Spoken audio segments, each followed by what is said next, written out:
It's about the restoration of our republic. We want to educate, encourage, enable the power.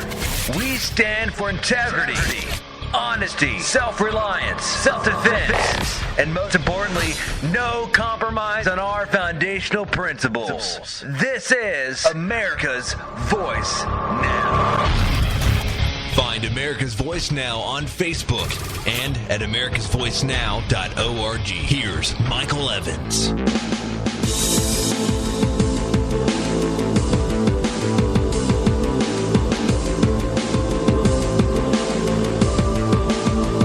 Good morning, America. You're listening to America's Voice Now. My name is Mike Evans. I'll be your host this morning.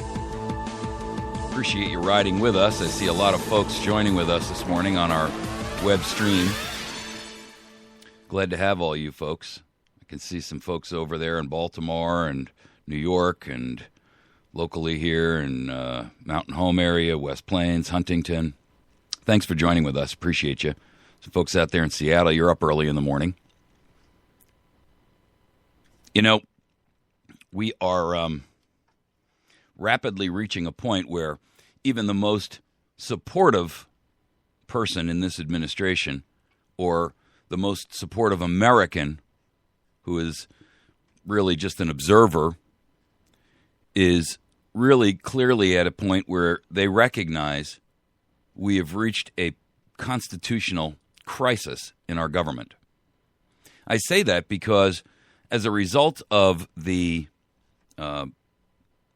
statements yesterday by the president, in which he is coming out and saying that he has a fix now for the problems that he's created by virtue of the misrepresentation and the flat-out lies that he's been telling to Americans in order to get this Obamacare debacle accepted. He is now making unilateral statements that he has the authority to change the law on a unilateral basis, which has been passed by Congress. Now, so far he's made some 17 adjustments already. And my question is, where is a constitutional authority who is recognized and accepted across the United States as a constitutional expert to stand up and say, hold on a second, whoa, wait a minute. There does not exist an authority to accomplish that. I mean, he's lied to get it done. He's bungled it. He's already unilaterally changed it repeatedly, which is outside of his authority to do so. The idiots in Congress are going to let him do it again. Why isn't some constitutional expert who has a national level of credibility and a viewpoint and a view, or at least is high enough up the public view echelon ladder to be recognized, calling all of them out on this? This, folks, is well over the line of high crimes and misdemeanors to even the most objective or the most supportive viewer. And to anyone who's even remotely objective about this, there is absolutely no denying the position that we're in. I mean, yesterday he came out and said, yeah, well, you know, that plan that we laid out for America that you based your decision upon, well, it wasn't quite accurate. So now what I'm going to do is I'm going to allow Americans to go in there and renew their plans and keep the plans that they had for a window of a year. With all due respect, doesn't that sound a little Clintonese to you? I mean, I remember that when Bill Clinton was telling us that he didn't have sex, only she did. You know, no matter what you view the Obamacare debacle as, no matter what your motives, no matter what your ideological perspective, no matter where you stand, on what side of the fence you reside, there is one thing that is clear. This president lied. He is a serial, pathological liar. No caveats, no disclaimers. And it's time that Congress began to take immediate action to remove this man from office. Now, in saying that, I have to make one statement that there's a roadblock here to accomplishing this goal. One, there's a lot of time that's associated towards an impeachment move. Two, there's a major, and it's not a branch, it's not even a tree, it's a sequoia laying across the road, blocking the path of impeachment, and that's Eric Holder. Now, the House announced yesterday that they are actively looking at removing him via impeachment also for his contempt, criminal and civil, and that would be a major step in the right direction. The second issue is that the Senate and the makeup of the Senate has to change, because you have to remember that the House begins impeachment, the trial is held in the Senate, and remember, who is the Chief Justice that sits over an impeachment trial? It would be Roberts. And we already know that he is malleable. He's been corrupted. He's been coerced. He's been manipulated. And whether or not that took the form of some kind of a threat or some, secret he doesn't want out that the NSA's got on him, I don't know.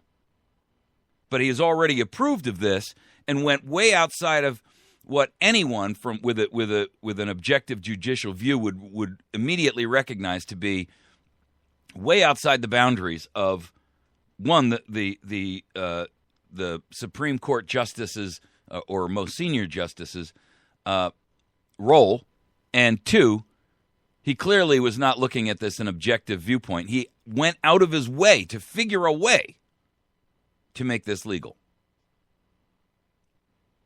And I use that term legal with a lot of chagrin, because Thomas Jefferson was the one who said to us that a law that is passed, which is violative of the Constitution itself, is null and void on its face. Our topics this morning are going to be the Obamacare fix and how it creates a constitutional crisis. I'm going to let you hear a video of a guy who's running for Congress, but I've listened to this guy's videos before. He's actually pretty good. I want you to listen to it. It's only about 2 minutes long, but he explains the position that I'm taking on this pretty well. He's in pretty good lockstep with my thinking on this, and I want you to hear it. Our second topic is 8 new coal plants have been shut down. So, according to the president's earlier promise when he was running for office, or just before he put his name his hat into the ring, we can expect that our electricity rates are going to, quote, necessarily skyrocket. Now, I don't know about you, but I've already seen about a 30% increase in my electricity cost over the last 24 months alone. And if it goes much higher, it'll be the equivalent of having a second mortgage. Our third topic is a new gun rights war. It's on again, folks. And mark my words, you've got tyrants and traitors like King in New York who are siding with the administration on this. Like most left and right coast conservatives, quote unquote, King is what the middle of the nation would call a conservative liberal. Always quantify your position. Never call yourself just a conservative, because when you do that, you lump yourself in with traitors like this, like McCain, like Chris Christie. Always call yourself a constitutional conservative patriot. When someone says to you, well, what would you call yourself? I call myself a constitutional conservative and a patriot. I believe in microscopic federal government and miniature state government. They shouldn't even be, we should have to look for their effect in our lives. Our fourth topic is going to be judicial terrorism and how the courts are allowing a police state to exist. And that's going to be an eye-opening discussion. So please stay with us this morning. We're going to cover a lot of ground. I know I'm going to jump around to a few different topics here, but I got to tell you something, folks. There is so much happening that it's the equivalent of, for all intents and purposes, trying to drink out of a fire hose. I mean, the amount of information that is out there that I want to share with you is so extensive, I can't possibly do it all. And that's why I always encourage you as a critical thinker to be cognizant and to educate yourself. Just take what I give you as the tip of the iceberg, and don't even buy what I believe. These are my opinions. They're not yours. All I do is comment on what I see out there coming through across the news wires. But I expect you to take it as a launching point. This is I'm the end of the dock. It's up to you to get in the boat and go forth and fish. Fish for information. Gather data. Then and only then can you make a decision. If you're sitting on the ideological fence and you don't know where you stand on a given issue, make sure you're doing your homework so that you have enough information to make an informed decision. When and only when you have all of that information gathered, you've looked at both the liberal perspective, the conservative perspective, the agnostic perspective, the moderate perspective, the far right, the far left. Then you have a basis by which to make a decision. You have a basis by which to form an opinion. Please don't buy mine and carry it around like a parrot on your shoulder squawking. And you shouldn't buy anyone else's either. Your job is to be discerning. Your job is to be a critical thinker. And the only way that you're going to get there is by leaving your mind open to hearing positions and viewpoints that don't agree with you, even when they are completely diametrically opposed to your viewpoint. When they are 180 degrees facing the other way from where you stand or what you believe or the preconceived bias you have on any given issue, then and only then can you actually sit down and make a decision. All right, so let's get into our first story. You know, we're in a position now where, and you gotta question the issue of prosecutorial discretion. That's what the president's calling this. He's saying that you can keep your health care plan for at least one more year after a flawed mea culpa that he threw out there to the press the other day. Well, the truth is, you don't have prosecutorial discretion as a president. He took an oath, and the oath says that he will faithfully uphold the laws of the nation, even when he doesn't agree with them. Which is why when you got things like the DREAM Act, which actually never really passed, but they're implementing it by judicial discretion, you've got to ask yourself the obvious question. If the law enforcement agencies in the country decided to only pursue and prosecute those people that they didn't like, or only those laws that they agreed with, what kind of a mess of a rule of law would we have? The rule of law applies across the board, all the time to everybody. End of argument. And if it doesn't, then we don't have a rule of law.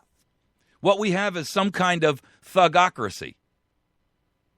It's up to the individual department or person or cop or Justice Department official or president to determine what laws he or she wants to carry out, and the rest of them can go hang. Well, so does that mean that when the police officer pulls up and he sees someone he knows coming out the door with something that doesn't belong to them, he can ignore that crime? Isn't that essentially the same thing? When the police show up and it's a bank robber, but he's a popular guy in town, should they all just holster their weapons and let him walk out? Is that any different? To make matters worse, you've got Howard Dean. Now, Howard Dean is unquestionably, arguably, a man of confusion. And yet, even he is questioning the legal authority, and these are his words, not mine.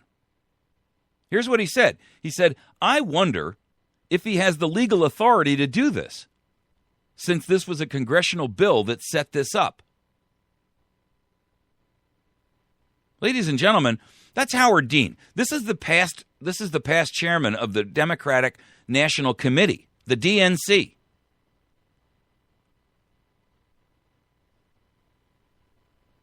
Every time I hear that phrase, DNC, I think of the euphemism for abortion, which is dilation and cuterage. Sorry, that's an aside, but it does jump into my mind every time because that's what the liberal mindset is. It's an abortion of our Constitution. They go in there and they destroy it every single time. Now, in addition to the fact that the president doesn't have the legal authority to complete these actions, they're now admitting, and there's a story I posted up on our Facebook page, and by the way, if you're watching this on YouTube, we always post all of our content or all of our sources in the bottom of those, in the bottom of the description that tells you what the topic is about for that given episode. So, you don't have to say, well, this guy's talking out of his rear end. He doesn't have any basis for those kinds of statements. Go look at the information and use it as the end of the dock and launch yourself out there. Find more information. Don't just parrot my opinions. Create your own. Because when you create your own, then you have a basis by which to support them. When you have that information and that knowledge in your hands and someone disagrees with your position, you can recite facts or you can recite figures or you can support it by having a logical, well-reasoned argument. And I don't mean argument as in bep, bep, bep, bep, bep, bep. I mean argument as in what you would use in a court of law, a positioning. That is what this is about. Our job, your job, is to wake up and educate those around you.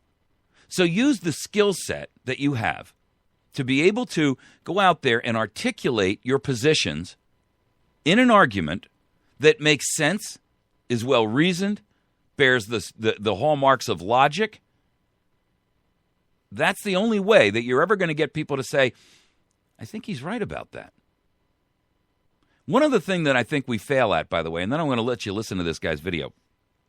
Just kind of an aside, but one of the things I think that we do where we fail is instead of opening up our discussion with just the arguments and the positions, which is fine, but I think we should make a conscious effort to also make sure that we're couching the discussion that we're going to have in the right way. Because one, it leads to an open mind on the part of the person or the group that you're speaking to. But also, in addition to that, it fosters the ability to understand and be willing to accept that which you're about to lay out. And what I think we should be saying is, I want you to recognize that what we're going to talk about here may necessarily conflict with the preconceived ideas that you have. What I'm going to ask is that during the course of whatever it is that we're going to discuss here, that you at least listen with an open mind and admit that it's possible that you could be wrong about the issue. And if you're willing to do that, then we can have a good dialogue back and forth.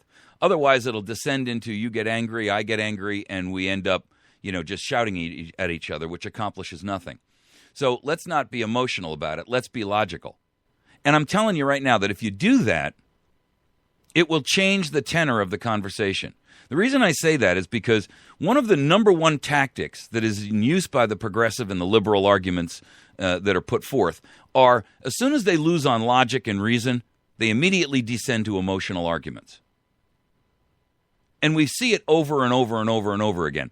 So shortcut that by announcing in advance and making that statement in advance. And, you're going to have to put it in your own words, but the idea is that you're getting them to agree in advance that we're not going to go there. We're not going to descend to emotion. We're going to look at this based on facts, based on logic, based on reason.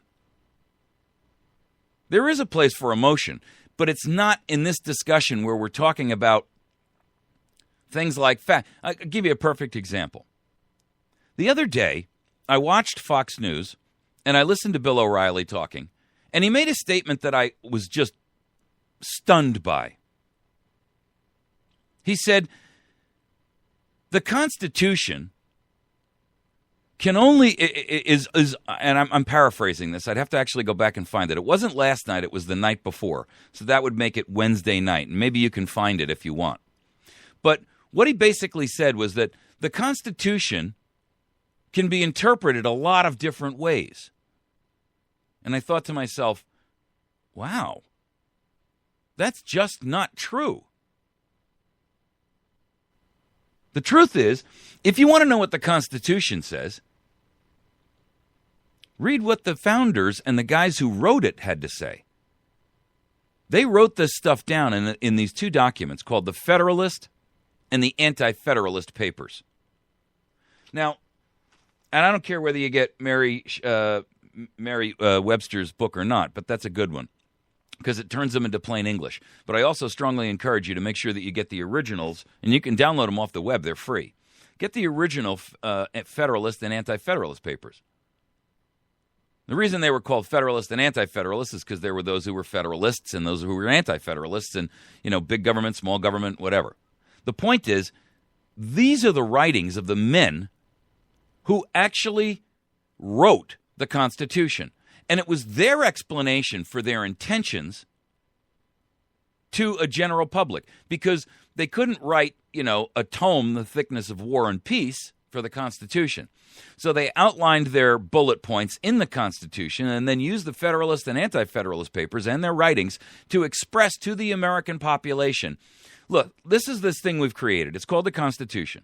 And we're going to explain to you what our thinking and our logic was behind these items, these bullet points. So here's the bullet point, like a PowerPoint presentation. You show the bullet point and then you explain what that bullet point means. It doesn't mean that you take that bullet point and you make your own interpretation of it.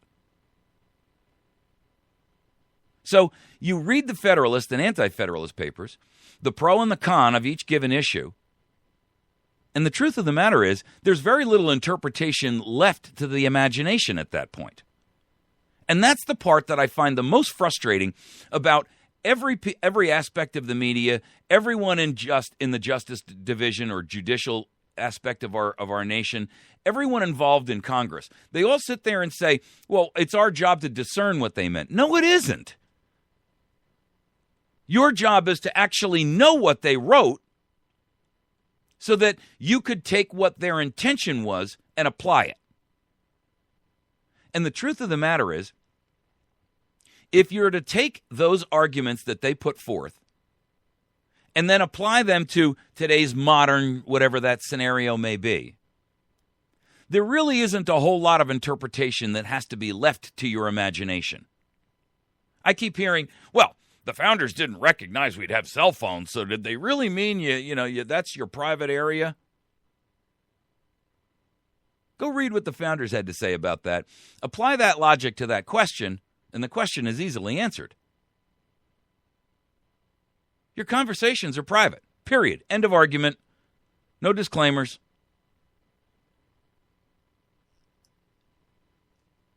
I don't like this concept of saying that everything is open to interpretation. It's not. All you need to do to understand what they really meant, because that's what an interpretation is. The judges say, well, we need to understand what the interpretation, we have to formulate an interpretation to understand what the founders meant. If you want to know what the founders meant, then read exactly what they wrote. That explains it. But ignoring that which they've written and saying you're going to interpret it without having read what they meant, that, ladies and gentlemen, is a falsehood. That is an intentional and willful disregard for knowledge that is there that will help them to truly judge what's going on. This guy running for Congress, his name is Sass. He's out of Nebraska. I want you to hear it because I think it's a valuable point to hear. And I don't know how many folks listen to us in Nebraska, so I'm not endorsing him or whatever. I just think his point is well taken. I don't generally endorse candidates. I'm Ben Sass, candidate for U.S. Senate in Nebraska. I'm just recording this video out on the campaign trail where we had a town hall last night in Imperial, Nebraska, a cattle town near the Colorado border. Just like my fellow citizens last night, I'm frightened by what occurred in Washington, D.C. yesterday. President Obama offered a supposed fix to Obamacare that would direct the Secretary of HHS to let Americans keep their insurance policy. The president did not actually fix anything, but he did provoke a constitutional crisis. Understand, President Obama cannot legally do what he proposed to do yesterday, and the media let him get away with claiming. He can't fix part of a law that he doesn't like by fiat. Our president is not a king. He doesn't get to make decrees. He doesn't even have a line-item veto under our current system of government. The only branch of government under our Constitution that has any power to change this law is the Congress. This debate is no longer only about health care, but has become much larger. It has morphed into a battle over transforming our constitutional system of separate, co-equal branches of government. This is about whether or not the Congress will cede its constitutional power to a runaway executive branch in a way that our founders never intended and would not understand. Don't take my word for it, though. Even Howard Dean, the former governor of Vermont, yesterday questioned whether the president even has the legal authority to do what he said he's going to do. He's right. President Obama does not have the unilateral authority to change parts of a law that he finds inconvenient now for political purposes. The fact that Obama rammed this bill through in the worst way possible in 2009 does not now give him the imperial power to go back and change parts of it that he doesn't like. If he had this kind of power, what's to stop him from, say, mandating what kind of cream we must take in our coffee, or mandating or expanding the individual mandate to require us to join certain kinds of gyms? What the president has done here is outrageous, it is illegal, and it is unconstitutional. If Republicans in Washington are serious about upholding their oaths of office, they must demand that Obamacare be repealed and that we start over. Republicans should absolutely refuse to be any part of an unconstitutional attempt by President Obama to prop up this bad law. If you agree, I hope that you'll email this video to family and friends, share it on Facebook and Twitter, and go to our website, sasfornebraska.com, for more information. This is an important... Okay. I do agree, and I did just that. I just shared it with you. There'll be a link to this in the subject section. If not, you can find it on YouTube. Just type in Constitutional Crisis and this guy's name, Sasse, S-A-S-S-E. So the point of all of this is really this, folks. The government, at this stage in the game, chooses what laws to follow and what laws not to follow. And at no point anywhere in our Constitution can you find support for that position. The president does not have the right to make unilateral choices and act upon them through executive orders or dictatorial statements. And to be honest with you, the absurdity of this entire thing is going to be very obvious very shortly when the insurance companies who have spent an enormous amount of time and money in already redirecting their ship to fall in line with the Obamacare fleet are going to say, hey, wait a minute. We're not going to resurrect and go through the cost of creation and development of all of this and the billings problems associated with it just to meet your dictatorial claim. It's going to fail anyway. The fix is destined to fail. And maybe that's really what he wanted all along. You're listening to America's Voice now. We're going to take a quick break. And then when we come back, our new topic for the return is going to be 8 new coal-fired plants have shut down. And you can expect any moment now your electricity rates to necessarily, quote-unquote, skyrocket. Because that was the president's promise to us back when he ran originally.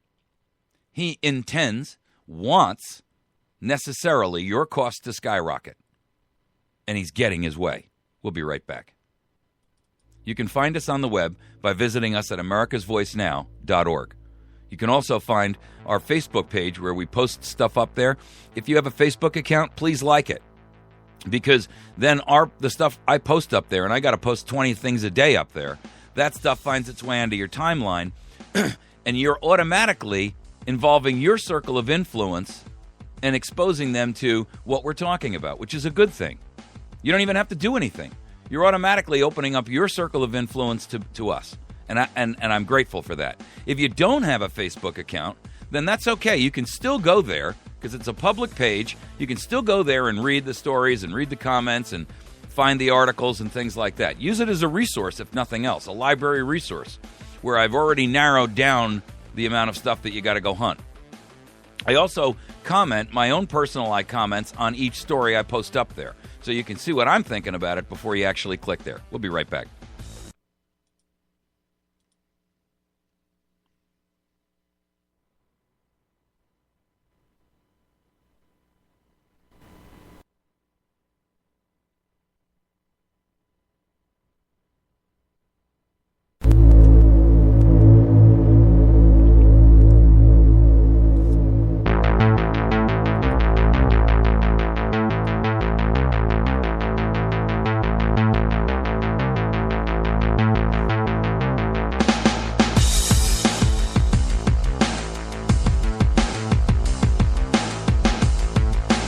All right. We're back. Thursday, the Tennessee Valley Authority's board voted to close 6 more coal-fired electricity plants. That's a big problem, ladies and gentlemen. These 6 plants generate 3,300 megawatts of capacity. Did I say 6? I'm sorry. It was 8 coal-fired plants. This decision was prompted by the EPA and the environmental requirements that are being dictatorially imposed on the nation. Again, outside of congressional constitutional authority by the EPA.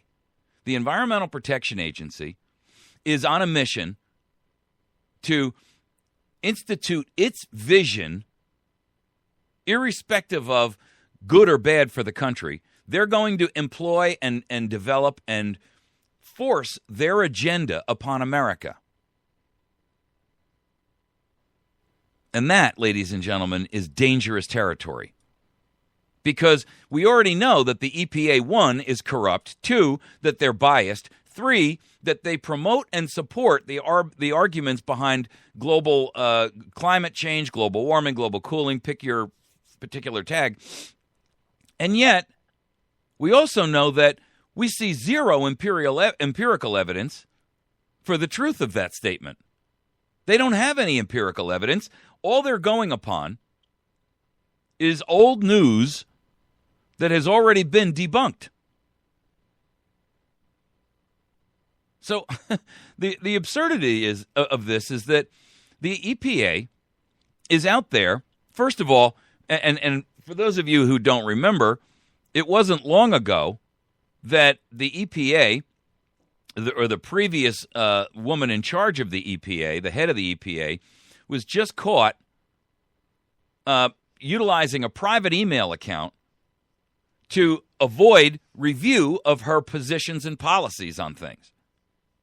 Now, that's a direct and willful subversion of somebody being able to watch over what an administrative agency does. And as soon as the White House, just yesterday, I talked about or posted a story up about how the EPA has delayed the release of these emails that were found out and pulled out of an investigation. And as soon as the White House got a whiff of the potential damage that these emails held, they refused to release the documents under executive protection. The heck does that mean?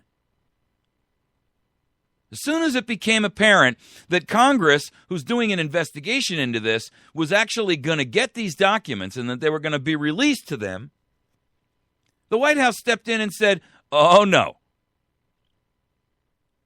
I'm putting an executive order out that says you can't have those documents. Listen, in a criminal investigation, or even in a civil investigation, that's called obstruction, and people go to jail for that. You cannot obstruct an investigation because you don't want the people who are doing the investigation to see what's in the package of evidence they're trying to look at, even if you are the president. In fact, all the more reason why you cannot. Because to do so is an abuse of power. And that, ladies and gentlemen, constitutes, again, a what? A high crime and misdemeanor. It's a high crime because high crime does not mean high as in big crime. High crime means that you have committed a crime and you are in a position of higher authority. And you are held to a higher standard. And this is a crime that the ordinary person cannot commit because they don't have the power and authority that you are operating under as delegated authority. And since you have abused that authority, it is a high crime. Utilizing your standing to block investigations is no different than the president of a corporation who finds out that there's some information he doesn't want an SEC or an EPA investigator to see, and he has those records destroyed. Would it be okay if a bank examiner says, hey, I don't want these bank examiner, or the bank president, to say, I don't want these bank examiners to see these transaction records that we've been doing with all these, with laundering money for a drug dealer. So I'm going to have these records destroyed. Is that okay? I mean, ultimately, there's no difference. Just that one person, because they sit in the seat of power in the White House, says that, well, we're the good guys. We're always wearing the white hats. Does that truly make it so? I don't think so.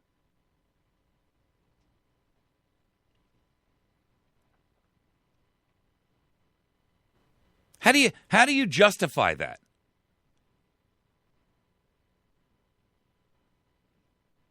Just because you claim to be on the right side of the high road of morality doesn't mean that you are. And we know that this administration did the same thing with Eric Holder and the documents around Fast and Furious, which is why Congress has right now already started impeachment proceedings against Eric Holder.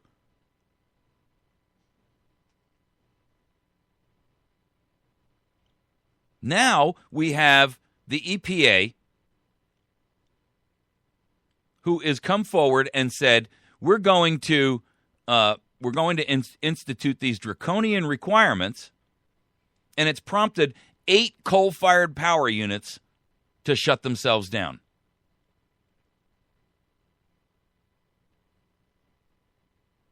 So, for the record, let's understand the depth of that decision.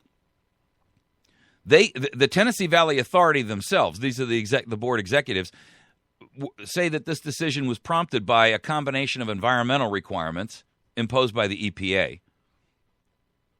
And they also say that in an open meeting of the agency's board of directors in an open meeting a couple of weeks ago, they say that their aim is to reduce coal to 20% of their total generating capacity, or half of what it was in 2010. Now, the problem with that, ladies and gentlemen, is that we don't have a fill-in solution for the loss of that power. I mean, I understand if you said to me, hey, we've got these plants that we can replace with something else that's more efficient and more environmentally friendly, I'm okay with that. But when you say, we don't have a replacement, we're just going to shut the power off, that's a fool's errand. And it's not a fool's errand just for the Tennessee Valley Authority. It's a fool's errand for the American people who are relying upon that electricity as a source. And because the free market rules, which apply whether or not the Congress and the president like them or not, they're like natural laws of gravity. And supply and demand affects pricing. And so what this will require is that prices will what? Necessarily skyrocket, directly in line with the president's commitments and statements. The supply drops, the price rises. It's an age-old concept. It applied long before Barack Obama or even the United States of America existed. It's a principle that is as foundational to human commerce as gravity is to the apple that falls. You cannot have a reduced supply and not expect the price to go up. That does not happen. The only way that can happen is when government goes in and dictates, we're reducing the total amount, but the power companies that are producing it have to reduce their pricing as well, or keep the pricing the same, which distorts and skews the marketplace, which is, again, no longer are you operating then in a free market and free enterprise environment. Now, the results of that are not hard to look at and hard to find.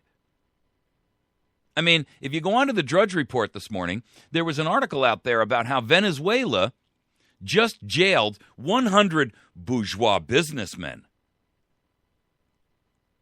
You know what they did the other day in Venezuela? You're going to love this. They went to the equivalent of they have a big box store. Their inflation right now is so rampant that prices are almost changing by the day. And so for basic goods like, refrigerators, we're talking about hard products now, right? Refrigerators, microwaves, television sets, and stuff like that. There's two markets. There's the government-imposed market, which says this is all you can sell that refrigerator for. And then there's the black market, which is because if you want the refrigerator, first of all, since the manufacturers and the producers and the sellers of the refrigerators are forced to sell them for a price that the government dictates, they just don't have any available. So there's shortages. So if you want a new refrigerator because your old one broke and you don't have any refrigeration at all to store your food, then you are forced to do what? You go to the black market and you buy one. And the price on the black market is 8 times the price that they are in the store. So guess what? The dictator down in Venezuela went out the other day, and you're going to love this. Here's what he said, which is utterly stunning.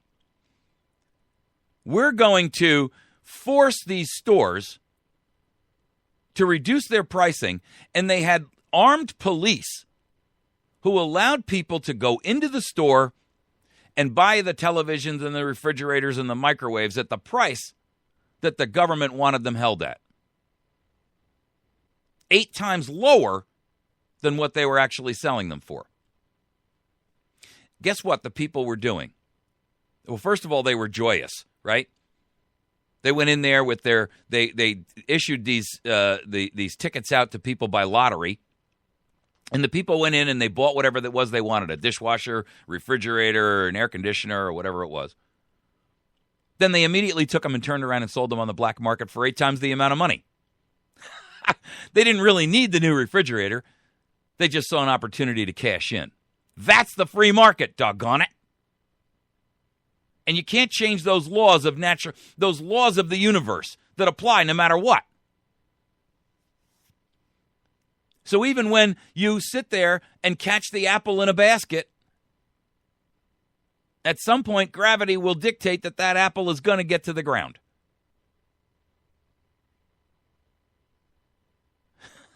It's absurd. You can artificially stop the apple from getting to the ground by means of the basket.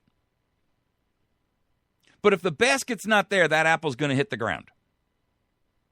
And there's no possible way to catch all the apples. Think of it. This is no different.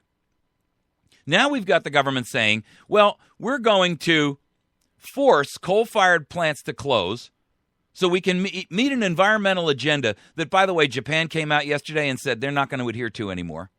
China doesn't adhere to it. India doesn't adhere to it. Russia doesn't adhere to it. So we're the only nincompoops out there that are adhering to it. And you know why? Because we have an administration that is currently running this country that is using what they know to be false information, false science, to impose their will so that they can redistribute the wealth in this nation. That, ladies and gentlemen, is a crime against humanity. It is also known as treason. Because this administration, like every administration before it, has taken an oath to uphold the laws of the land. And they are not doing so. They have taken an oath, and that oath, by its very nature, states that if you have taken this oath, it is in place from the moment that you take it until the moment that you resign from office. And a violation of the oath is perjury or a high crime and misdemeanor, especially when that crime affects literally every American who gets an electric bill. Australia came out the other day, and you know what they said? They told the UN, no longer are we going to allow you to impose carbon credit and Agenda 21 and climate change legislation on us. You know why? Because a brand new conservative party just took Australia over because they've had enough of socialism. Countries around the world that are under socialism are throwing off the rule and the cloak of socialism because they see the damage that it causes to their society, to their nation, to their economy, and to every aspect of their nation's sovereignty and livelihood. But not us. We're running hell-bent for leather right at the brick wall. How absurd. Because we are now under the tutelage and the rule of a sycophantic, hissy-fit little petulant child like Obama? Listen, you don't rule a country by hissy fit.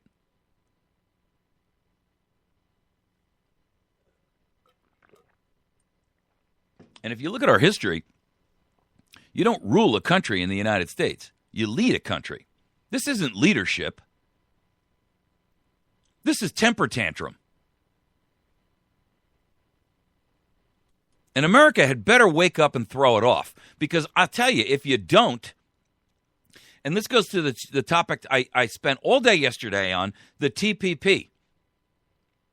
Another move, an active, willful, intelligently understood move to destroy the United States from the inside.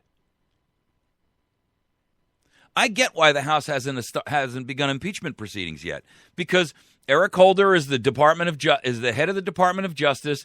He's the guy who's got to assign a prosecutor. That prosecutor is going to be biased, and he's going to be hand-chosen by Eric Holder to protect his boss, who both of them are ideological bed partners. They're incestuous in their ideas and concepts and agendas. And so, and then, of course, you've got a Republican or a Democratic Senate that's going to do everything it can to defeat and derail an impeachment. I'll tell you what, if we don't get this thing solved soon, two things are going to, there's only two ways to resolve this. One is that Americans are going to have to stand up on their hind legs and say, we've had enough collectively, and we are not asking you. We are telling you if you do not resign, we will remove you by force. All of you. Not the president, not the Justice Department, not the judicial system, not the legislative, the whole flippin' mess.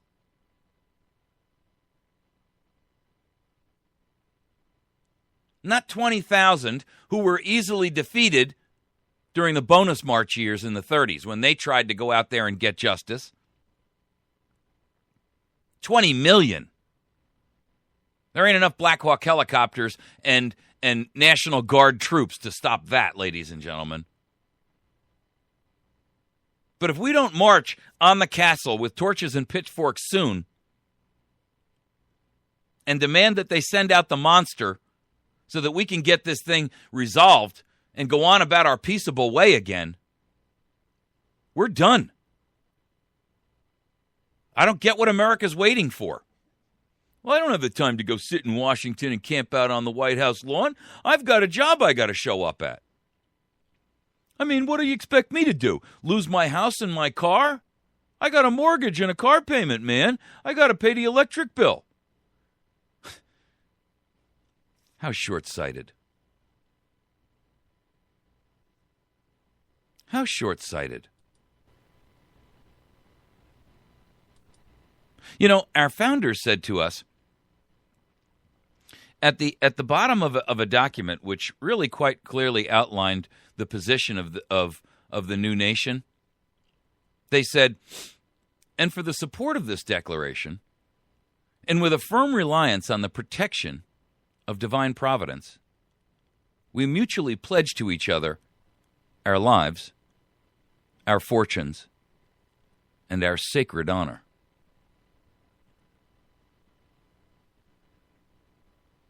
They were rich men.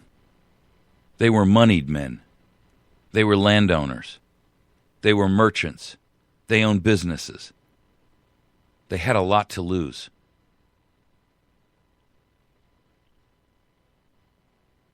But they also recognized and understood that their reliance, firm reliance upon divine providence, and I don't care whether you believe that to be the universe, nature, God, I don't care. I am telling you that there are powers which are beyond our comprehension that will support our effort to be righteous, to be true, to be honest, to be restored to liberty and freedom. That's what the universe wants. That's what God gave you when he gave you that little kernel, that seed that lives within your heart and in your mind. It's called free will, choice, liberty, freedom. And if you'll just water it, if you'll just nurture it, if you'll just fertilize it, it will grow, mature, and bear fruit. But if you refuse out of fear, if you refuse to do that which you know must be done in order for you to grow and mature that tree of liberty so that it will bear its fruit, so that you can eat again, then you will starve to death in a prison of your own making.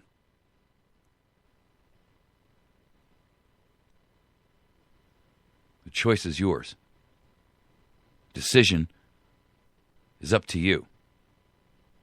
But just remember that the decision that you make today as to whether or not you're going to water and nurture and feed that tree of liberty doesn't just affect you. It affects you, it affects your children and your progeny, and it affects the rest of us. We can't do it alone. It takes lots of us, a collection of men and women of courage, of faith, of honor, of integrity.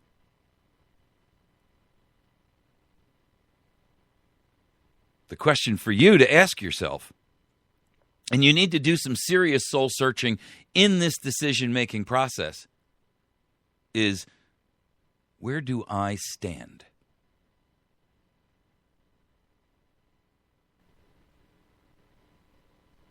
Will I stand for liberty, freedom? Will I stand for the right to make my own decisions? Am I willing to do what is necessary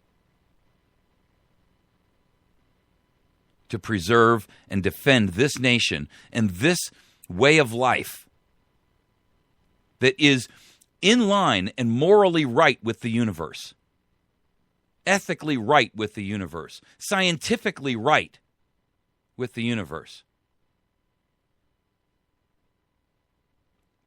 John Adams told us that liberty must at all hazards be supported because we have a right to it, derived from our Maker.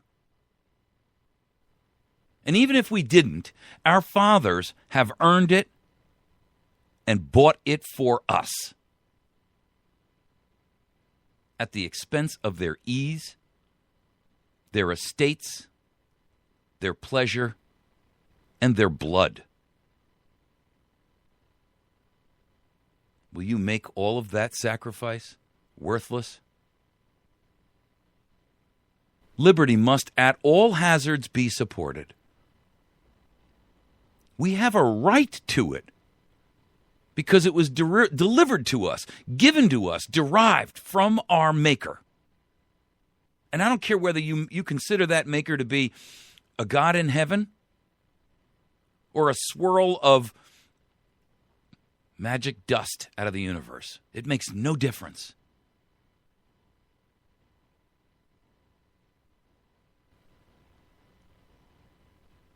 And even if it had not been given to us, so if you believe that all of that is fantasy and fairy tale, great. Because even if it is, our fathers have earned it and bought it for us with their blood at the expense of their ease. They gave up their estates, their holdings, their land, their businesses. They put it all on the line. They sacrificed their pleasures. They took themselves out of positions of ease. They separated themselves from that which they chose to do what had to be done. And many of them lost their lives, their freedom, their liberty, their children, their wives, their husbands, their families, so that you would have an opportunity.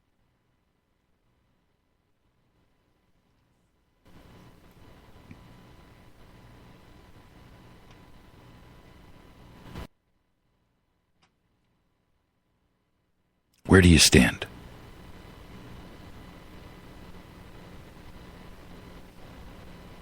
It's the only question I have for you. Where do you stand?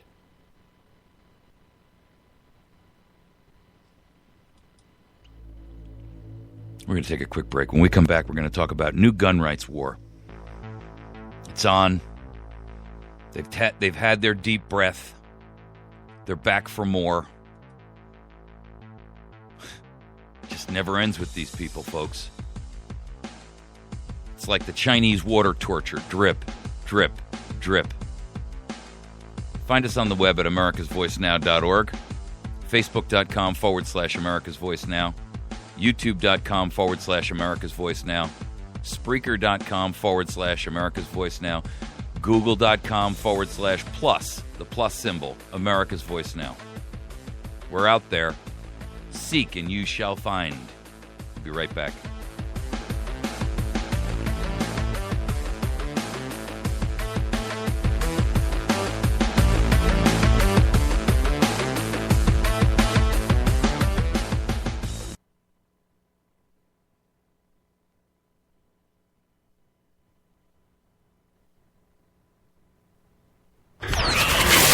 It's about the restoration of our republic. We want to educate, encourage, enable the power.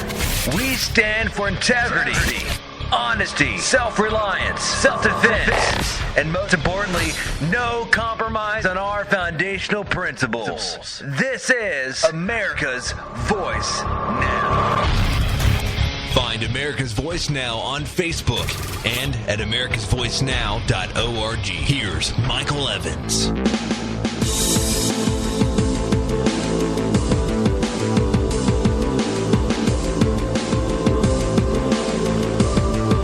All right. You're listening to America's Voice Now. We're in our third segment this morning. Thanks for joining with us. If you're joining us live on our streaming site, on our website, that's great. Thank you. I appreciate that. Please feel free to look around the site. We're building a new site. We're in the process of it, but you know, I'm a bit of a one-man band who's trying to play a symphony, and it's a lot of work. We're trying to improve it so that we can make it easier for you to find different stories and things like that. Make it a hub, if you will, of information. Meantime, you can find us by going to our website at americasvoicenow.org. You can watch the streaming episodes there. You can listen to the audio podcast there if you don't, if you just want to listen, you don't have to watch. I know I have a face for radio, not TV, but we're working on that too, by the way. No, I'm not getting plastic surgery, but we're building a video studio despite my mug. And we're going to add video and true episodes that are designed for TV, not radio, as an adjunct to what we're doing here. Because time is short, and we know that. And our goal is to make sure that we are educating as many people as we can. You know, one of the taglines that we use is delivering truth and exposing the mainstream propaganda. And that is part of our job. I believe that if Americans are given the information, if they're given the truth, that they are unbiased enough, open-minded enough to say, I'm willing to put aside my preconceived beliefs and maybe look at an alternative side. And if I'm critically thinking enough, I'll be able to formulate my own opinion, and I will then be able to stand on that opinion, because it won't be an empty box. It will be a solid stone.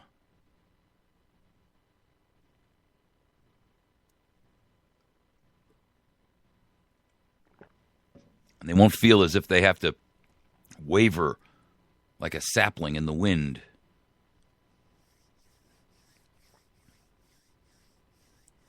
The new gun rights war is back. And your Congress is again attempting to separate you from the one thing that protects you from their tyranny. That's not a path of logic that is hard to follow. Governments want you disarmed for a reason. And if there was ever a time when Americans could see that disarmament is truly a dangerous thing for our republic, it would be now. Look at the draconian rules that are being applied and shoved down your throat. Look at the oppression, the monitoring, the surveillance, the data collection that's going on. If you are believing that all of that is for your best interest, and then adding to your mistaken idea by thinking that it's okay for them to disarm you as well, that's a recipe, ladies and gentlemen, for disaster. Trust me, the soup they're building, and you can think of it this way. They put into the pot some carrots. They put into the pot some potatoes. They put into the pot some cabbage, some beans. Fill it up with water, put it on to cook. And they tell you that this is for your interest, for your best interest, so that you can be fed. It's surveillance. It's the IRS. It's the monitoring of everything that's being done. All for your protection, of course.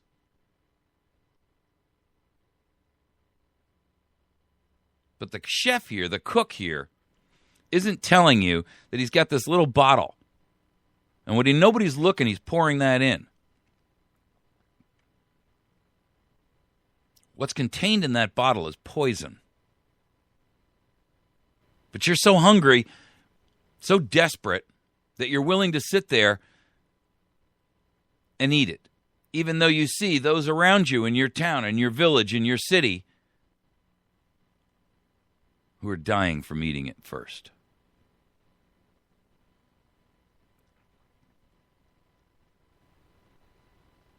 Peter King has come out.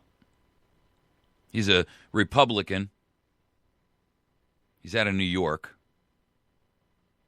He's co-sponsoring these expanded background checks and the legislation that they're trying to steal one of your basic foundational rights that's in the second position in the Bill of Rights for a reason, because it's the one that protects all the rest. He's working with Mike Thompson, a Democrat from, go figure, California. This legislation they're working on is simply renamed something else, but it's identical to the legislation that Joe Manchin and Pat Toomey pushed through, or tried to push through last year, and got their butts handed to them. It would end all private sales at gun shows and private sales 1-to-1. It would end any classified ads that are online. So you wouldn't be able to advertise on any of these websites out there that offer you to meet face to face and purchase a weapon. It would end private sales between private individuals. It would force everyone to sell their firearm through a licensed dealer. You want to buy a gun, you got to buy a gun through a dealer. You want to sell a gun, you got to sell a gun through a dealer. You know why? It's just another form of tracking. They claim that it's to weed out felons, spousal abusers, illegal immigrants, and the other categories of prohibited buyers. Really? Well, first of all, they use the argument that this would end stuff like that LAX shooting and the New Jersey mall shooter and Newtown, Sandy Hook. Stop right there. Not a single mass shooting would be prevented by this. Every one of those people bought those guns or obtained those guns in a manner other than a private sale. Not a single one of them. But they're giving you the sleight of hand that every tyrant and every traitor and every treasonous piece of garbage in Congress gives you. It's like a magician who's encouraging you to watch this hand while this hand is actually putting the rabbit into the bottom of the hat.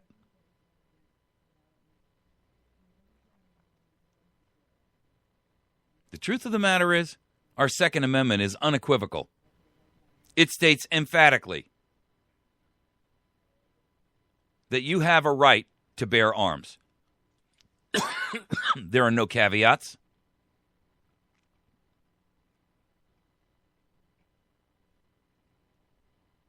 There are no limits.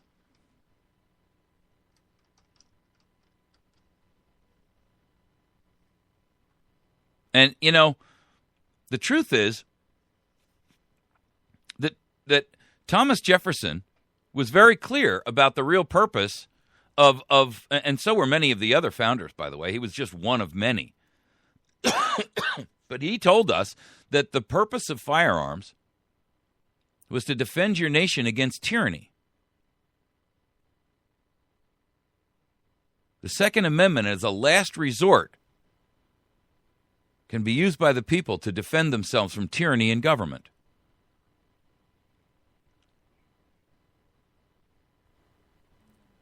The Constitution preserves the advantage of being armed, which Americans possess over the people of almost every other nation, where the governments are afraid to trust their people with arms. John Adams.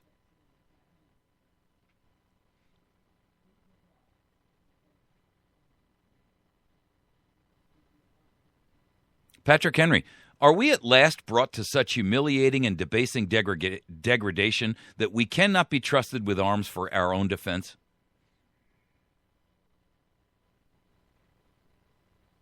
You see, this goes to my point that I did in the first segment. And it's going to go to the point that I'm going to talk about in the second segment, or the last segment. This idea where Congress says, well, we have to try to figure out and interpret what the founders meant by that. This is all available to them. But they don't want to look at this evidence before they make their interpretation, because they have a preconceived bias as to what they want that interpretation to be.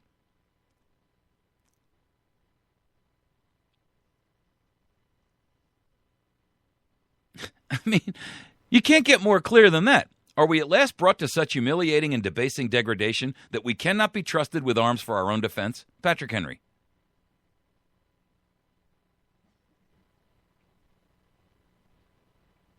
Sam Adams said, and the said Constitution should never be construed to authorize Congress to infringe the just liberty of the press or the rights of conscience, or to prevent the people of the United States who are peaceable citizens from keeping their own arms.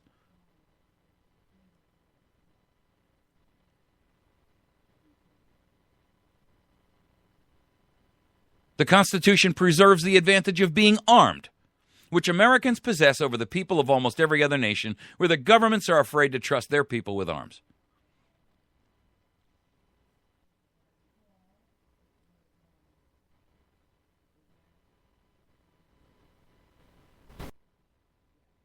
I mean, you don't have to look hard to find the statements of these men who actually were the guys who wrote all of this documentation. I mean, the goal of an interpretation, in theory, right, is so that you understand, you're discerning what these people meant when they created this Constitution.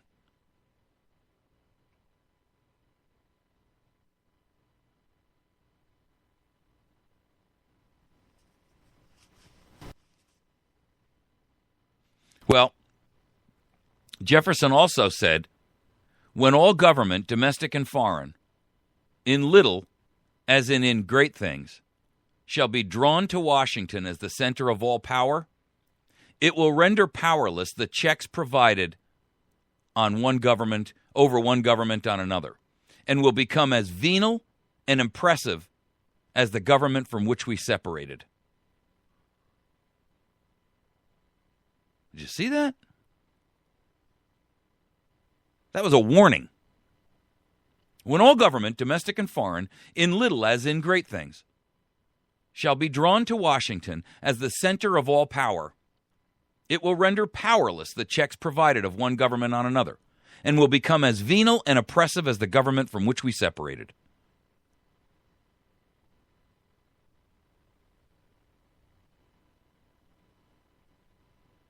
Well, they use the Commerce Clause and the General Welfare Clause to excuse themselves from operating outside of the Constitution.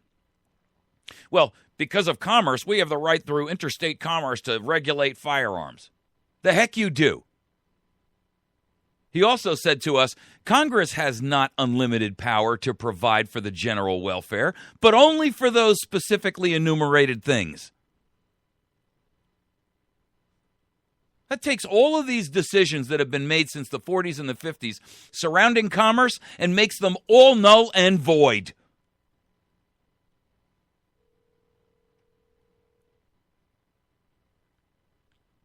You see, this issue of guns and gun rights and your ability to own and possess is what that is most offensive to them, or the reason that it's the most offensive to them, is because it is the roadblock to their ultimate tyranny. And by regulating all sales through registered firearms dealers, they do what? They create a massive database, like every other massive database, that forces accountability onto dealers to act as the police department to monitor every transaction. And then they know who owns what, which makes confiscation the next step. And deniability for that confiscation, you can't say, well, I don't own it anymore. Well, where is it? I sold it. Okay, so what dealer did you sell it to? Right now you can say, I don't own it anymore. Okay, where is it? I don't know, I sold it. Well, who'd you sell it to? I don't remember. I don't have to remember. I'm not obligated to keep a record of that. Natural law, God's law, nature's law says, get out of my house. You don't have a right to know. And I will back that claim up using the force of this weapon. Now exit.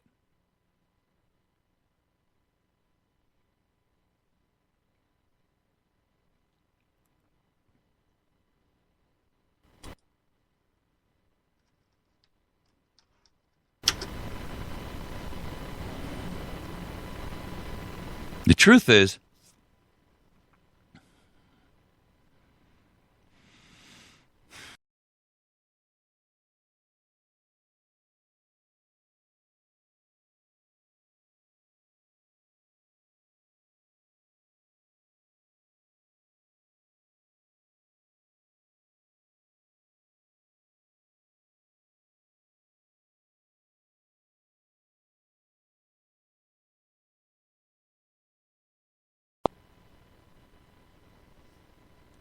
and if you are the judge, then I level my final argument. The strongest reason for the people to retain the right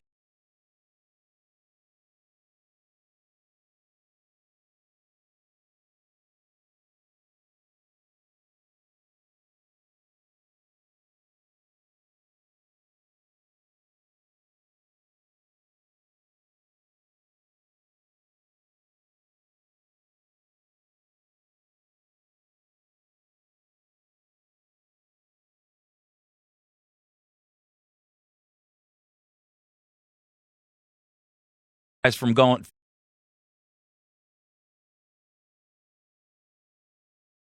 about Obamacare.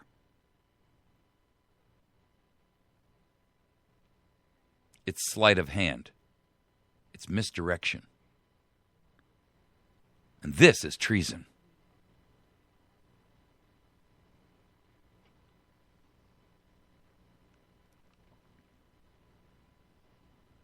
It's your choice. But remember, whatever choice you make, it affects the rest of us. It affects your children and your progeny for the next 100 years.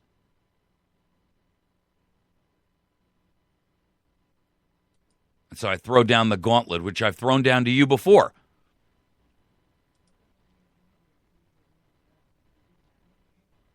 I'm not throwing it, actually. I'm just reiterating somebody else's statement.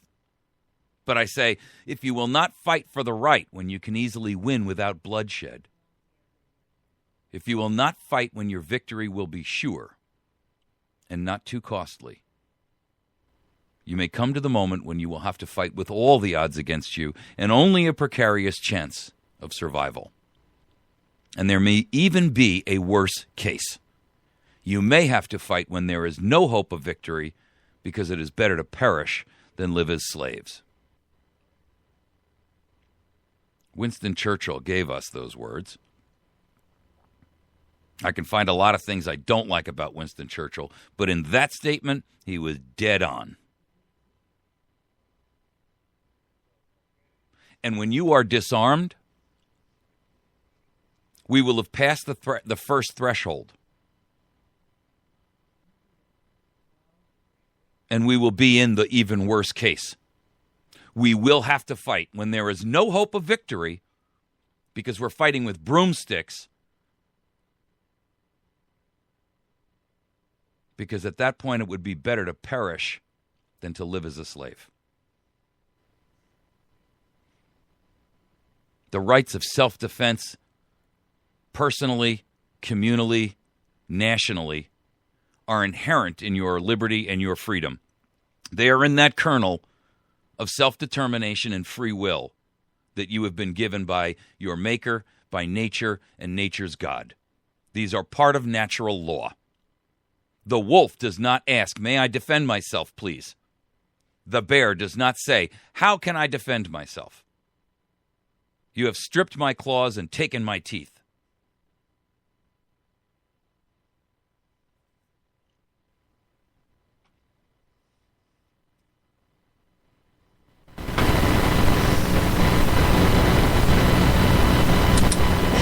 The strongest reason for the people to retain the right to keep and bear arms is as a last resort to protect themselves against tyranny in government.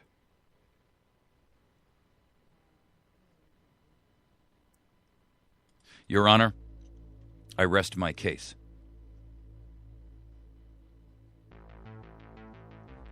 You're listening to America's Voice Now. We're going to tackle one more topic before we're wrapped for the day and for the weekend, and that new topic is going to be judicial terrorism. How the courts are fabricating and allowing a police state to exist, one which is oppressing you, about to steal your gun rights, beating you up, forcing you into things that you don't want, like Obamacare, forcing the EPA or allowing the EPA to force coal businesses out of business so that they can raise your necessarily skyrocket your electric rates. How ridiculous. Find us on the web at americasvoicenow.org. We'll be right back.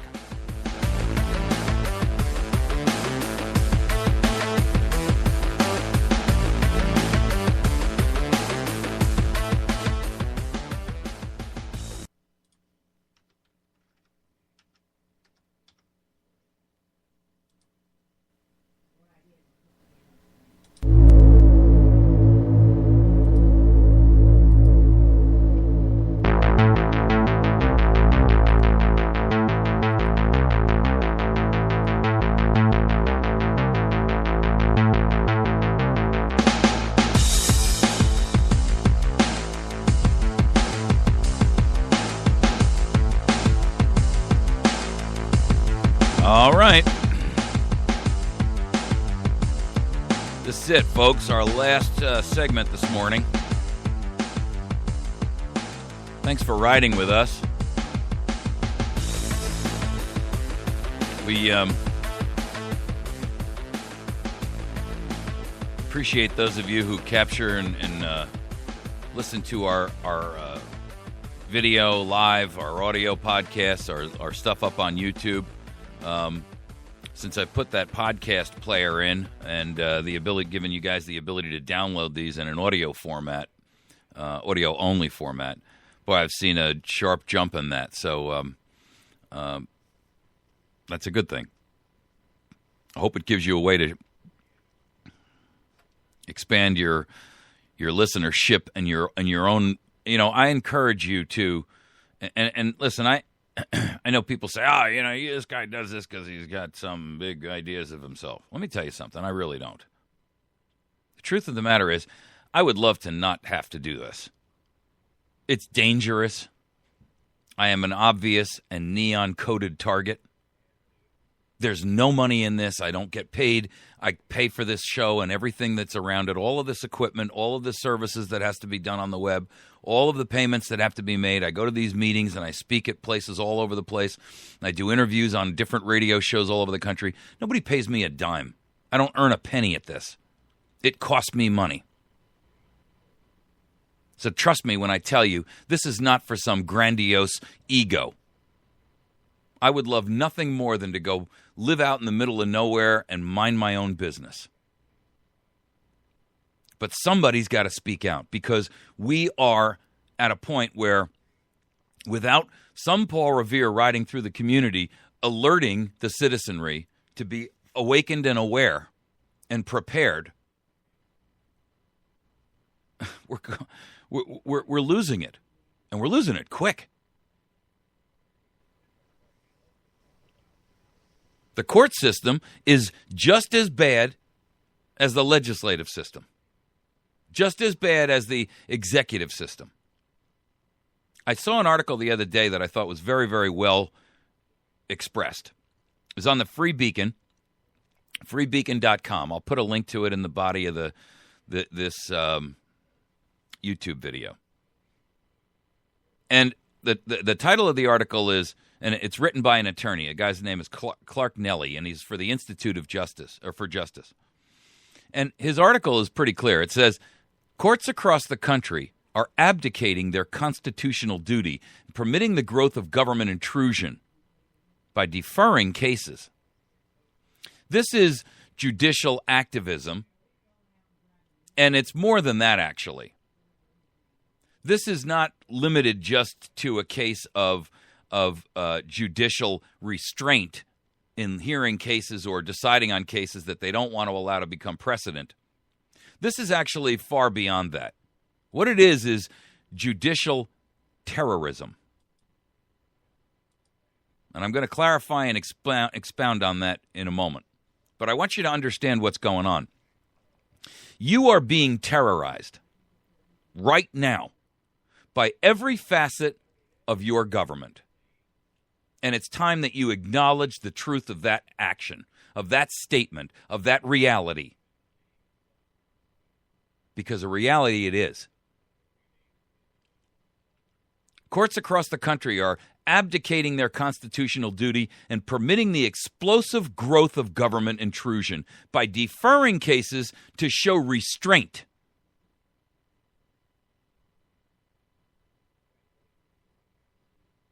This guy has written a book. His name is Clark Nelly. He's the senior attorney at the Institute for Justice, and his new book is called Terms of Engagement: How Our Courts Should Enforce the Constitution's Promise of Limited Government.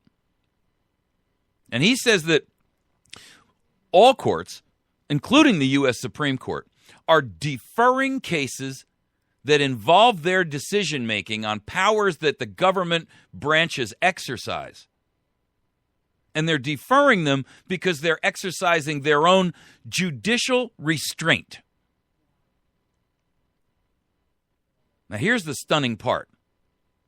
As a result, the Supreme Court has struck down only 103 of the last 15,817 federal laws passed between 1954 and 2002 alone.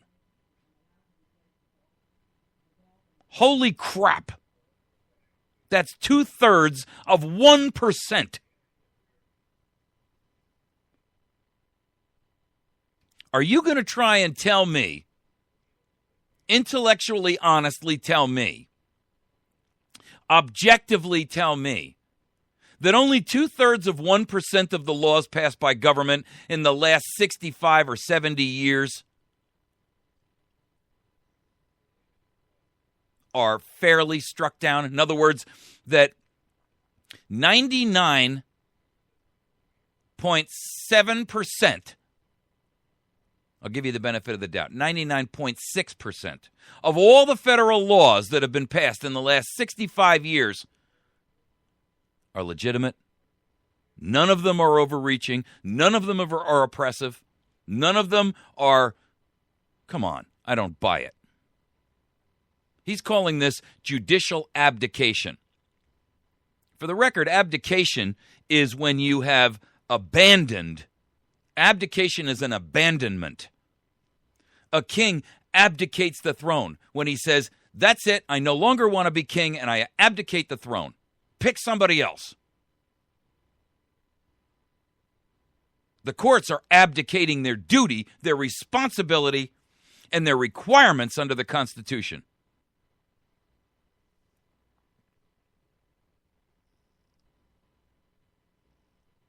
This is an unwillingness on the part of the courts, including the Supreme Court, to fulfill their constitutional jobs and roles and obligations and duties. He calls it an impenetrable bulwark against every assumption of power in the legislative or executive. James Madison's gave us that, and he references it.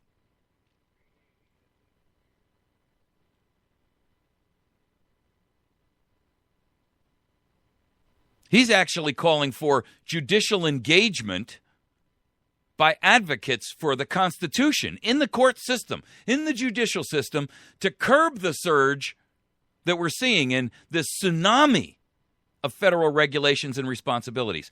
Do you know that the EPA just announced 6,000 new rules to go into place January 1st? 6,000! We're not ruled by Congress. We're ruled by extra-constitutional administrative agencies. Congress doesn't pass any more than a couple of hundred bills a year. But they've subdelegated, unconstitutionally, our authority, which we've given them as a power of attorney, to extra-constitutional executive agencies and administrative agencies that we have not approved of. We don't elect them. We don't have any power over them. And then those people and their administrative agencies further subvert the Constitution by not even giving you a trial by jury. You are heard by an administrative law judge who works for the administrative agency that is persecuting and prosecuting you. How flippin' insane can that be? That takes the term kangaroo court and gives it a whole new meaning. You mean to tell me that the judge that hears you in an administrative case that is ruling between whether you are right or the administrative agency that he works for is right is going to give you justice? Please.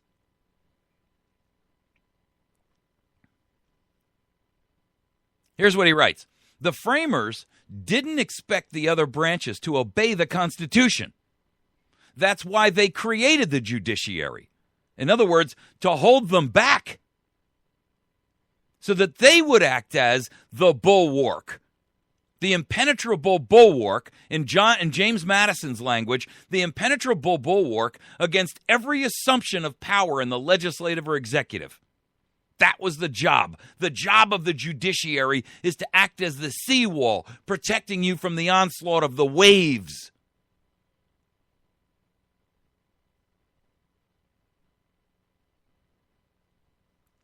This guy's no slouch. He's the guy who argued in the District of Columbia versus Heller in the Supreme Court. The one where the Supreme Court for the first time ever came out and said, yes, the right to bear arms is an individual right. Not a collective militia right, but an individual right for every Tom, every Dick, every Harry, every Lucy, every Cecile.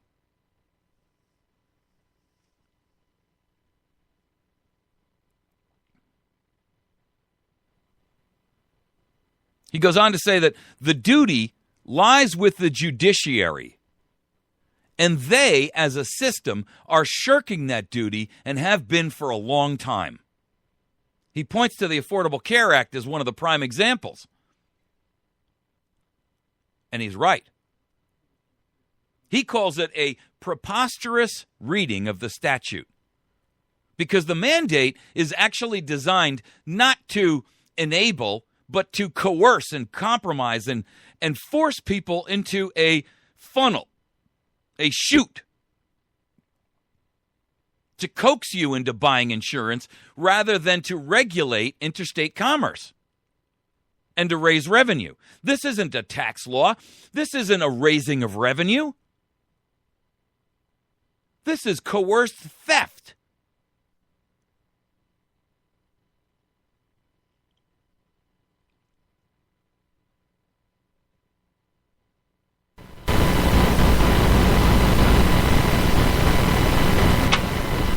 He's got a very easily understood point in this article. He notes that in one case, the 11th Circuit Court of Appeals, this is, by the way, the only court that actually ruled that Obamacare was unconstitutional. Then it went to the Supreme Court, right?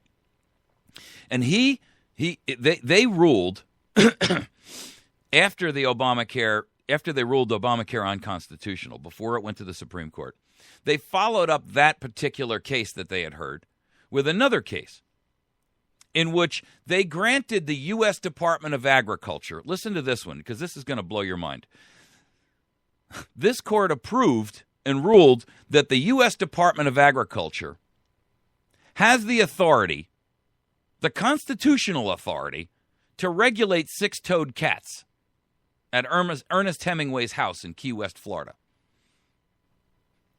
It almost sounds like an Alice in Wonderland kind of book, but it's the truth.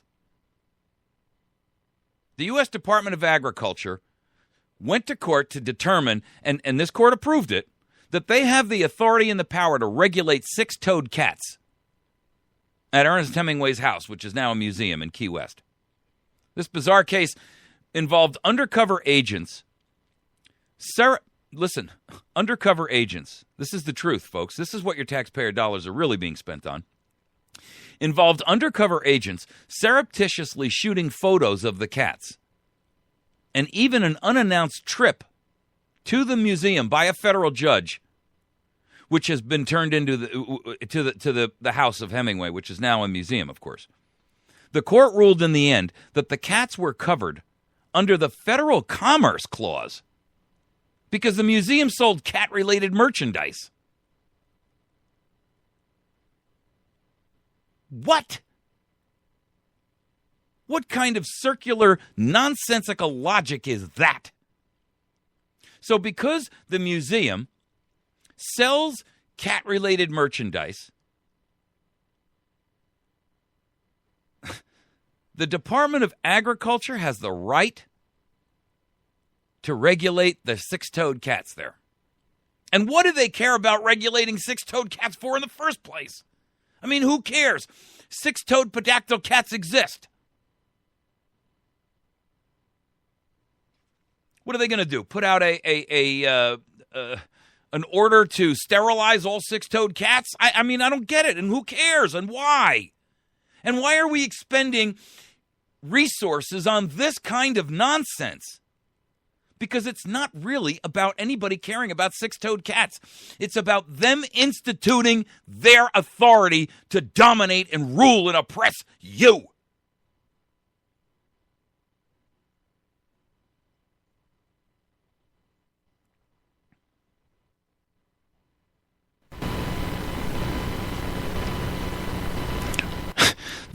Listen, our judicial system is rife with examples.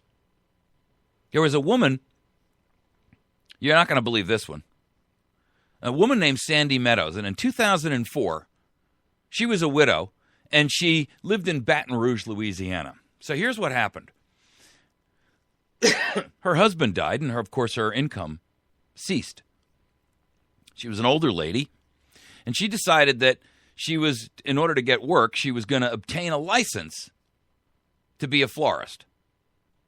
Whoa, stop right there. A license to be a florist? Yes, because in Baton Rouge, they require you to be a licensed florist. So she went out and she took the class, and she tried to take the exam, and she failed it 5 times. It includes a written test, and you've got to have, it includes an actual laboratory test where you've got to make 4 floral arrangements in 4 hours. But here's the problem. And you'd say, well, how hard could that be? I mean, right? The problem is that the exams were graded by a panel of working florists who have a vested interest in not allowing new people into the floral business because they're potential competitors. What the hell kind of a kangaroo court is that? Louisiana is the only state in the country that licenses florists.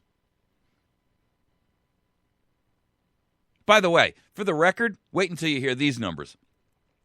The passage rate for the floral exam is only 36%, but the passage rate for the state's bar exam to become an attorney, that's 62%. Tell me there's not a little dirty shenanigans going on there. So you mean to tell me that 61.5% of all the people who take the state's bar exam to become an attorney pass, but only 36% of the people who actually take the florist exam can figure out how to make a floral arrangement that meets the obligation, that meets the requirements of your future competitors? The woman had to go to court. I mean, how ridiculous is this? The Louisiana Horticulture Commission, talk about an onslaught of nonsense in the courts. They pressured an Albertsons grocery store to fire her because she wasn't licensed. So they did. The store ended up cutting her loose. They told her, hey, listen, I'm sorry, but you don't have a florist license, so we've got to let you go. She appealed to the court on a federal level, saying, this is unconstitutional. You can't have Louisiana forcing me to become a licensed florist. I mean, what's the danger to the public if I make if I put the hydrangea in with the rose? Oh, I know that's a major faux pas, but where's the danger? Well, guess what? They fired her. She lost. Wasn't long because after that, 3 months passed. They fired her. She wasn't able to find another job. And you know what? 3 months later, Sandy Meadows, she died. That's not bad. What's really bad is that she died alone. Without a phone. Without electricity. Without a car. Without any food in her home. 3 months. That's all she lasted.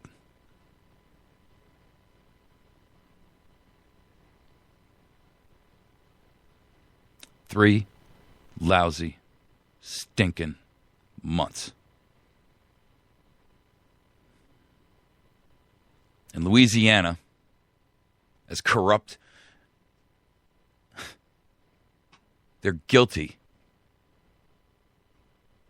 Guilty as charged of a crime against humanity. And that's the tip of the iceberg. Those of you who have been listening to me for a long time know that when it came to Morningland Dairy, I fought for Morningland to be able to keep that cheese. They were a dairy maker of cheese. And they didn't pasteurize their cheese. They sold it as raw milk cheese.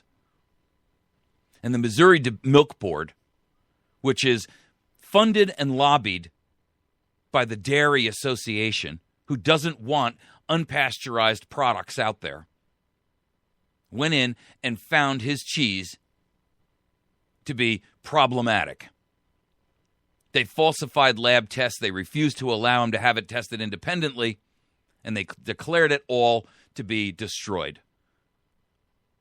An administrative law judge pulled out of retirement and set in place specifically just to hear this case, upheld their decision.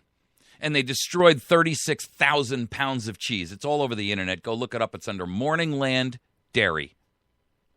Morningland Dairy. I've got videos that were shot. You'll see me in the video talking to the people, to these milk board guys who came one day to destroy all of it. After a 2-year court battle, he lost. The owner, Joe Dixon. They destroyed 36,000 pounds of cheese. I'm talking about cheese blocks here that were the size of cinder blocks. A trailer full of them, a refrigerated trailer where they had stored it, where it was stored for 2 years while they fought through this in court. The family was bankrupted. They lost their farm. They lost their business. They were living like savages in a cave.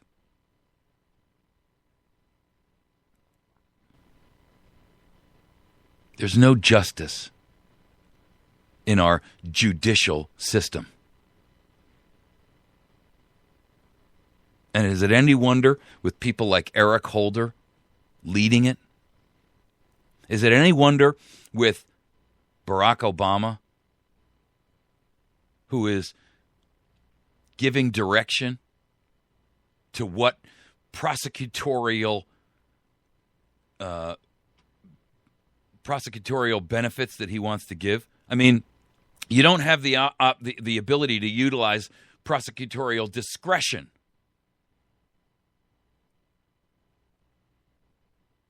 That's unconstitutional. It's illegal. It's dictatorial.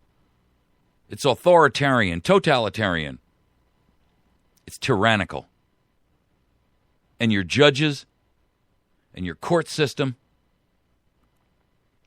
Ryan Ferguson, a young guy here in Missouri, accused of a murder.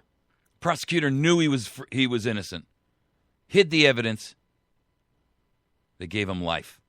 Spent 15, 18 years in prison. Only to be freed later on. But only under public pressure. There are tens of thousands of innocent people in prisons. There are tens of millions of innocent people who have been stripped of their livelihood, their life savings, their businesses, their opportunities, their freedom, their liberty, their opportunity just to try to make ends meet and benefit by the fruit of their labors. And the courts are protecting all of it.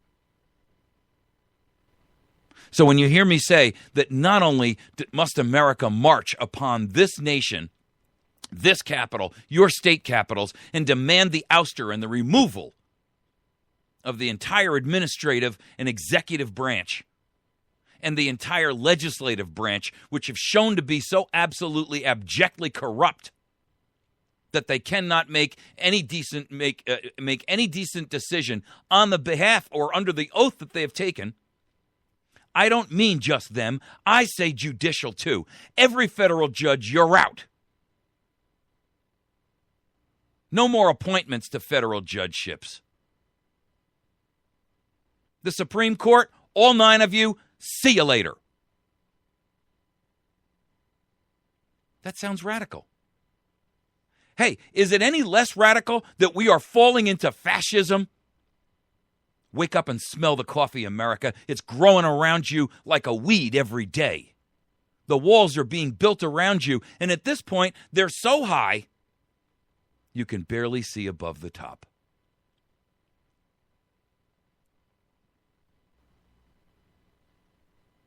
You're falling into fascism.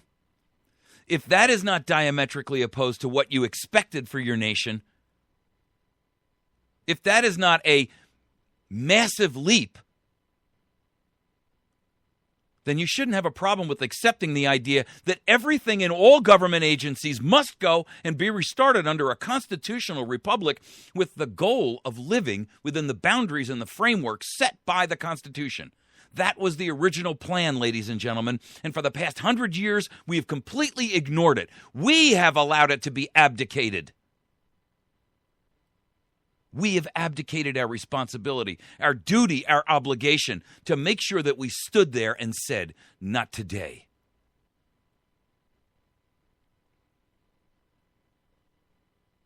And if you allow one tyranny to occur, you'll allow 1,000 tyrannies to occur.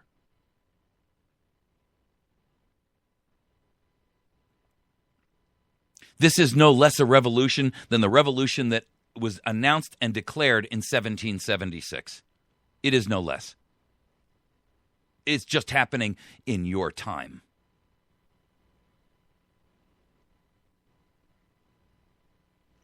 But mark my words. You may look at that as quaint history, but you're failing to see it happening right in front of your face.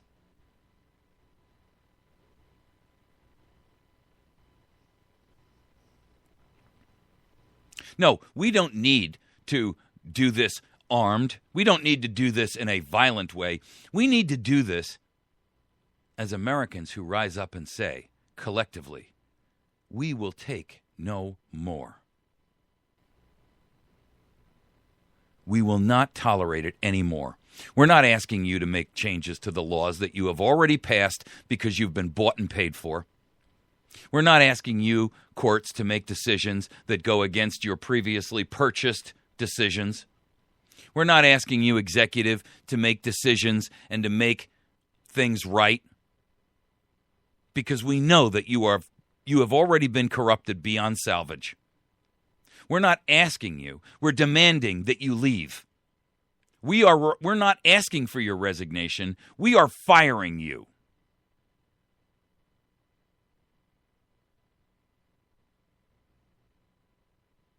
We are terminating your employment forthwith. And then, and only then, can we do what we know to be the right thing.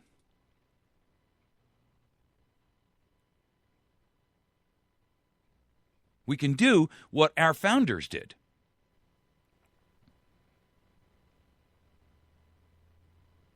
We can do exactly what we were told to do.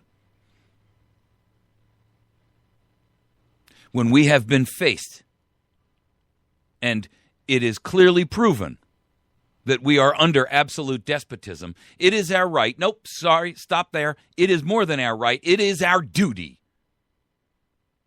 to throw off that government and to provide new guards for our future security. Guards who will adhere to and believe in the principles of this Constitution. Guards who will believe that it is not the government's role and the government's job to subjugate you and to rule over you, but to operate on your behalf.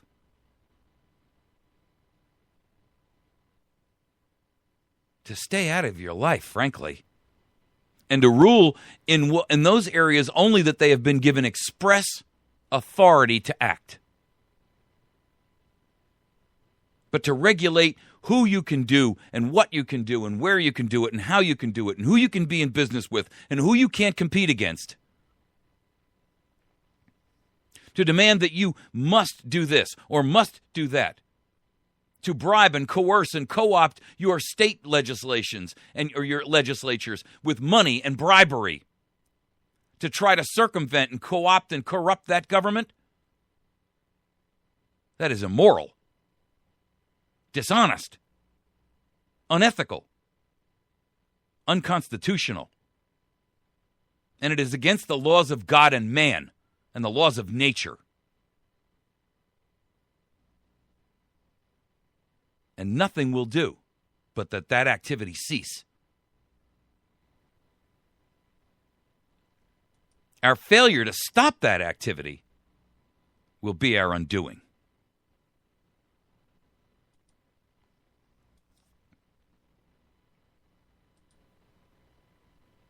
The courts are no different than Congress. They are no different than this executive. They are all working together to your demise.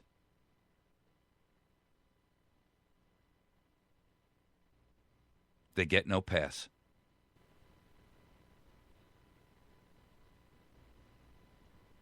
You've been listening to America's Voice Now. You can find our stuff on Facebook. At our Facebook page at facebook.com/America's Voice Now. Even if you're not a Facebook user or a member of Facebook, you can still visit that site because it's a public page. You can find us on the web at americasvoicenow.org.